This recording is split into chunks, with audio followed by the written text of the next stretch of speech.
Agents who violate the law should be investigated and prosecuted independent of the Department of Justice and the Trump administration and state and local officials. It should be made clear that they have the investigative and prosecutorial authority to go after any rogue actors who are part of ICE, CBP, or the Department of Homeland Security. Taxpayer dollars should be used to make life better for the American people, to drive down the high cost of living, to fix our broken healthcare system, and to deliver a government that actually promotes the health, the safety, and the economic well-being of the American people. Instead, Donald Trump and his administration have been using taxpayer dollars to brutalize everyday Americans, kill American citizens, and violently target law-abiding immigrant families. It's unacceptable, it's unconscionable, and it's un-American. This administration continues to weaponize the Department of Justice, weaponize the Department of Homeland Security, weaponize the power of government to undermine the ability of everyday Americans to live their best life because they're so consumed with jamming their right-wing extremism down the throats of the American people. We will not be intimidated by any of their actions. We will stay the course as it relates to making sure that we actually fund the government in a manner that is consistent with our values, consistent with the Constitution, and consistent with the American way of life. There's a big difference between the Trump administration, Republicans, on the one hand, and how Democrats want to spend your taxpayer dollars on the other. Republicans, in their one big ugly bill, enacted the largest cut to Medicaid in American history, ripped health care away from more than 14 million Americans, and at the same period of time, took $186 billion from SNAP, literally stealing food from the mouths of hungry children, seniors, and veterans. And in that same one big ugly bill, used taxpayer dollars to give the Department of Homeland Security and ICE a slush fund that's been used to unleash a killing machine in Minneapolis, using taxpayer dollars literally to kill American citizens in cold blood. That's what Republicans have done in their one big ugly bill. That's their policy. And Democrats are going to continue to push back aggressively against it. We want to make sure that the Department of Homeland Security conducts itself in a manner that elevates public safety, not undermines it. And the American people are demanding accountability, and that's what Democrats are going to deliver. Questions?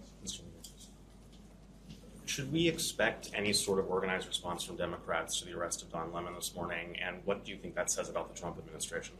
Trump administration has systematically targeted the free and fair press because they want to intimidate America and oppose anyone who is not willing to bend the knee to their extremism.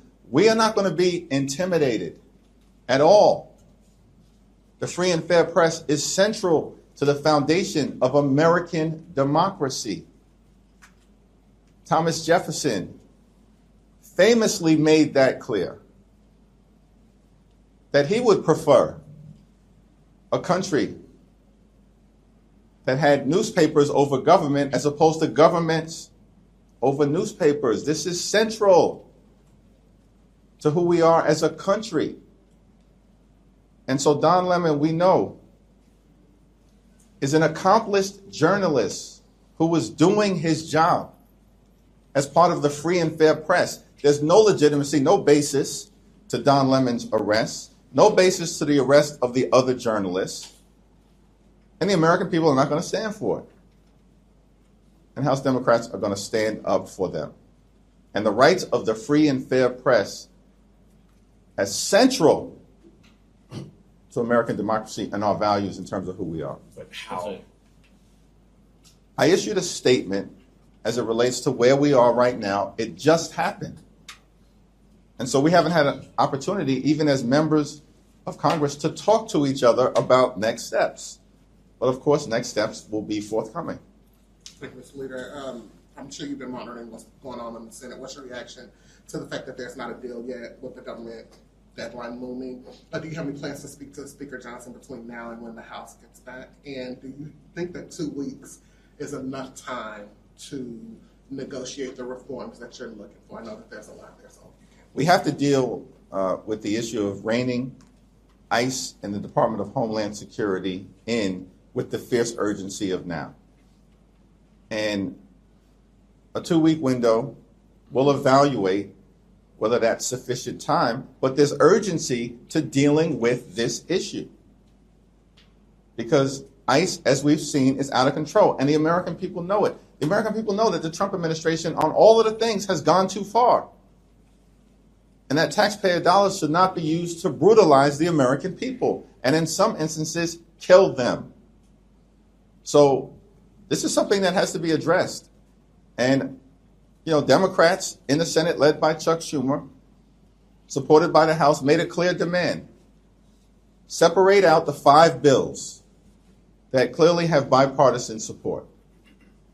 And then separately, we can deal with making sure that ICE is brought under control in a variety of different ways, including our demand, which we will not walk away from, which is that judicial warrants should be required before ICE can storm homes and rip people out of their cars. Judicial warrants. The masks have to come off. And body cameras need to be turned on for everyone. There should be an explicit prohibition on the detention and deportation of American citizens, period, full stop. And lawless agents who are brutalizing everyday Americans and law-abiding immigrant families, targeting them violently in violation of the law, should be investigated and prosecuted independently of the Department of Justice. We cannot trust the Department of Justice. They're an illegitimate organization right now under the leadership of Pam Bondi and the direction of Donald Trump. And so, if anything, the events of today reinforce, as it relates to the Department of Justice targeting journalists and part of the free and fair press, that the Department of Justice cannot be trusted to freely and fairly work through the criminal justice system. And it reinforces our demand that agents who violate the law should be investigated and prosecuted independent of the Department of Justice and the Trump administration and state and local officials.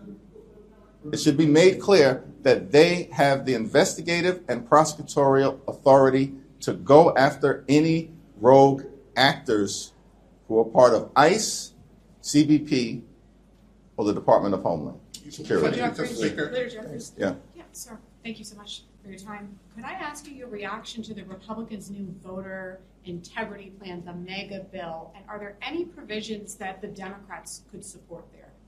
It's a dead-on-arrival bill. They know it. Listen, voter suppression is part of the Republican plan to try desperately to hold on to power. Republicans, since the beginning of this administration, have been losing elections all across the country. They've been wiped out electorally. The American people know that it's Democrats who are focused on making their life better, driving down the high cost of living, and fixing our broken healthcare system. And it's Republicans who have unleashed this extremism and brutality on the American people and this assault on the American way of life, our values, and our democracy, and have had enough of it. And so Republicans are playing games, just like was evidenced by the unprecedented FBI raid in Fulton County, Georgia, Republicans don't want a free and fair election because they know when that happens, and will ensure that it happens, they're going to lose. They're going to lose the House. They're going to get crushed all throughout America. So the latest voter suppression bill is not a serious thing. Let's just be clear about that. You're asking me a legitimate question, but it's an illegitimate bill. That's dead on arrival. It's going nowhere. I do have a policy follow-up on that bill, just regarding, I remember covering during the first Trump administration, Democrats were very concerned about Russia meddling in elections. Are you confident that the current election systems in all 50 states and U.S. territories will protect the ballot of U.S. voters? What I am thankful about is that the administration of elections are done locally as opposed to in the hands of the Trump administration and this group of corrupt sycophants. Mr. Leader, I just wanted to know if you are going to be whipping against the resolution that Greg Steube said he's going to force to a vote next week to expel Sheila Fields from court. Congresswoman is, of course, entitled to the presumption of innocence. She's going through the process right now, and any effort to expel her lacks any basis at this moment in law, fact, or the Constitution. And if, in fact, there's a resolution that is brought to the floor to try to expel the Congresswoman, it's going to fail. It's going to fail. It requires 2/3. It's an exercise that is just designed to get attention and is inconsistent with what due process requires at this moment. Mr. Leader, progressive groups are criticizing this deal that's coming out of the Senate. Do you think the criticism What groups? of Chuck Schumer, progressives are What criticizing groups? it, I'm saying asking. none specifically, but different ones here Well, and it's there. hard to respond if I have no idea what groups you're talking about, because I speak to groups all the time, and I haven't heard that criticism. We don't like Do it. you support the deal? Thanks. I haven't, there's no agreement that's been before us right now. Lindsey Graham apparently is holding up the agreement, threatening to shut down the government, because apparently Senate Republicans still support using taxpayer dollars to brutalize American citizens. And on top of it, to make matters worse, apparently Lindsey Graham wants access to a multi-million-dollar taxpayer-funded slush fund. That's insanity. So the Senate has to do its thing before we have anything to evaluate. But I'm going to remain in close contact with Leader Schumer, and hopefully they'll get something done today. Leader, you said that you were supportive, House Democrats are supportive of breaking the bills apart, though, and doing the 5 alongside a short-term CR for Homeland. Do you see any problem? Now, what I said, just to be clear, what I said is that we demanded from the very beginning, which John Thune said would never happen. John Thune said it's not happening. Then he brought the entire package together to the Senate floor yesterday, and it failed spectacularly. Notwithstanding what John Thune said, which is the bills are not going to be separated out. They will be separated out. We made that demand, and it's happening. And Donald Trump has agreed to that, apparently. So that's what we're supportive of. In terms of evaluating the path forward relative to the Department of Homeland Security legislation, we're going to have to evaluate what the real opportunity is to get dramatic change at the Department of Homeland Security. It needs to be bold, it needs to be meaningful, and it needs to be transformative. And absent a path toward accomplishing dramatic change and making sure that ICE and DHS are conducting themselves like every other law enforcement agency in the country, then Republicans are going to cause another government shutdown. But you've had dozens of Democrats that said they won't give another penny for ICE. Do you see any problems passing the stopgap on Homeland Security if that comes back to the House? Do you think that Democrats will be forced to carry the water if they bring that up? It all depends on, well, are you talking about a continuing resolution? Yeah, like a 2-week stopgap on a Homeland bill.